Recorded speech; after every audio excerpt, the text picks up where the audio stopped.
Sa kabila nga ng nararamdaman nga ni Gael mga mare, hindi mo talaga mahahalata paano ba naman napakakulit pa rin. At eto nga mga mare, matagal-tagal na nga rin hindi to naasikaso kaya pinaasikaso na nga rin ni mama. Kasi nga mga mare, kapag pinabayaan nga to ng tuluyan, pupugadan nga to ng mga lamok, mahirap na may baby nga din tayo dito sa loob ng bahay. Ito nga si baby Gael natin mga mare dyan, masama na talaga pakiramdam ng mga oras nga na yan. Pero tingnan nyo naman, napaka-cute pa rin. Dahil kahapon nga mga mare, diba dinala nga namin siya sa ospital at niresetahan nga siya ng gamot ng pedya. Itong araw naman nga na to, inaantay na nga lang natin siyang dumumi at umihi para madala nga rin sa laboratory. Kaya lang nga mga mare, abay alam yata na may gagawin nga sa kanyang ihi at hindi nga umiihi. Ang mahirap nga lang kapag ang bata ay hindi iyakin, kahit kami nararamdaman mga mare, hindi mo mararamdaman. Tulad kay Gael, kailangan mo talagang bantayan at tingnan ko anong nararamdaman niya kasi hindi talaga siya pala iyak. Iiyak nga lang siya kapag sobrang tindi na nga ng sakit mga mare. Ang palatandaan nga namin dyan kapag nga may nararamdaman, malikot. Sulit nga sila Jeffrey mga mare kay mama dahil inutusan nga sila dito magkuskus nga ng bato kasi hindi na nga nalilinis. Habang yung maglola naman nga mga mare, ayan, pinagmamastan nga yung dalawa dito. Pero wag ka, pati si Chuchu dyan, tamang masid nga lang at nagpapapansin nga dito kay Ran. Nako, ganyan na ganyan yan kapag nagpapapansin nga sa amin, inaangat niya nga yung paa niya. Nung mga oras nga na to mga mare, pumasok ka din pala ako sa eskwelahan kasi kailangan nga dahil may mga quiz nga kami. Pero yung hapon na hindi na ako mga mare pumasok kasi kailangan ko rin talagang bantayan nga itong si Gael. Mahirap na nga kung hindi nga na mabantayan. Malalaman nga lang natin yung ihi at dumi niya mga mare siguro kinabukasan na nga dahil hapon na nga rin nadala at sakto naman may nagtitinda nga dito ng saging kaya bumili itong si Ran. Buti na nga lang itong si Gael, mahilig nga siya saging mga mare kaya ay bumili na si Ran ng 2 piling. Pagkarating pa nga lang ayan kumuha na nga rin itong si Ran para ipakain nga dito kay Gael. Kaya nga lang itong si Gael sisip-sipin niya lang tapos iluluwa niyan mga mare. At nung kinagabihan naman nga ito naman nga ang kaganapan dahil malikot na nga si Gael at nahihirapan na nga rin kayong buhatin siya ng buhatin kaya ito ang playpen na binili ko pa nung nakaraan inayos na nga namin. Para kung nandito nga tayo sa babae mag-iikot-ikot na nga lang siya dyan mga mare. Tingnan nyo naman, akala mo talaga wala yung sakit. Tingnan nyo ang likot-likot. May gusto rin kami tulungan at nakikiagaw nga din dito sa ginagawa nga namin at sobrang excited na nga rin niya at tingnan nyo naman nandyan sa gitna agad. Well, ko na rin talaga ito nabili mga mare. Ngayon lang din naasikaso kasi napakalaki rin nga nito dito sa kusina. At dahil nga mga mare sobrang likot na ng bata na to ay talagang mapapagod ka na nga kapag buhat-buhat mo may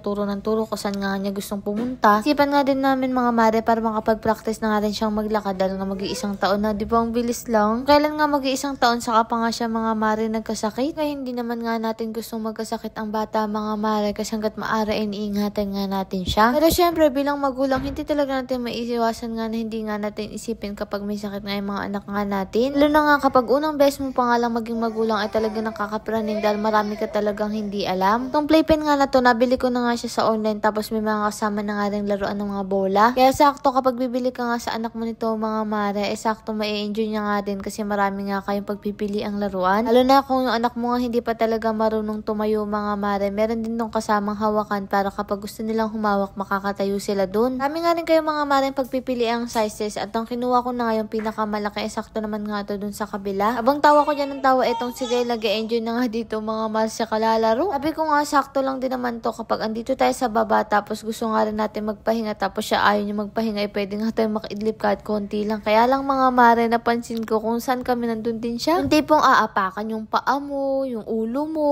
kakabayuhan ka na lang mga maring bigla. Ganun talaga siguro kapag batang kulit-kulit na at eto nga mga mare itsura niya akala mo naghahabol dito ng mga lobo. Naman nga ako sumakto nga rin etong nabili ko sa online mga mare etong naging sapin niya kasi saktong-sakto akala mo talaga sinukat. Hindi naman nga mapagkakailan at tuwang-tuwa nga si Gael sa mga bola niya. Kahit nga hindi siya nakakapunta dun sa mga tulad nga sa mall ay okay na okay nga ito kasi malawak din naman at solong-solo niya pa. Ito nga yung tinutukoy ko sa inyo mga mare. Kasama rin pala to kapag nga nag-practice pala yung anak mong tumayo sakto nga ito. Dahil kasi kaya na nga niyan tumayo, yun nga lang hindi pa nga kaya yung walang hawakan. May na nga rin na ilagay nga namin to dahil nga talagang may enjoy nga siya mga mare at malilibang nga. Na kahit papaano mawala nga yung sama nga ng pakiramdam niya. Abay tingnan nyo nga mga mare, tamang tulala nung napagod na at tinuturuan ko nga mag-shoot ng bola, abay ayaw. Ito nga yung sinasabi ko sa inyo mga mare, kahit nga anong gusto mong magpahingay, kung ganyan nga yung anak mo gustong gusto talagang dinadaganan ka. Siya ganyan, alam nyo mga mare, inaabot niya itong nakatayong itim na to at natuwa naman siya nung malaman niyang bede nga siya ditong tumungtong sa mukha ng papa niya.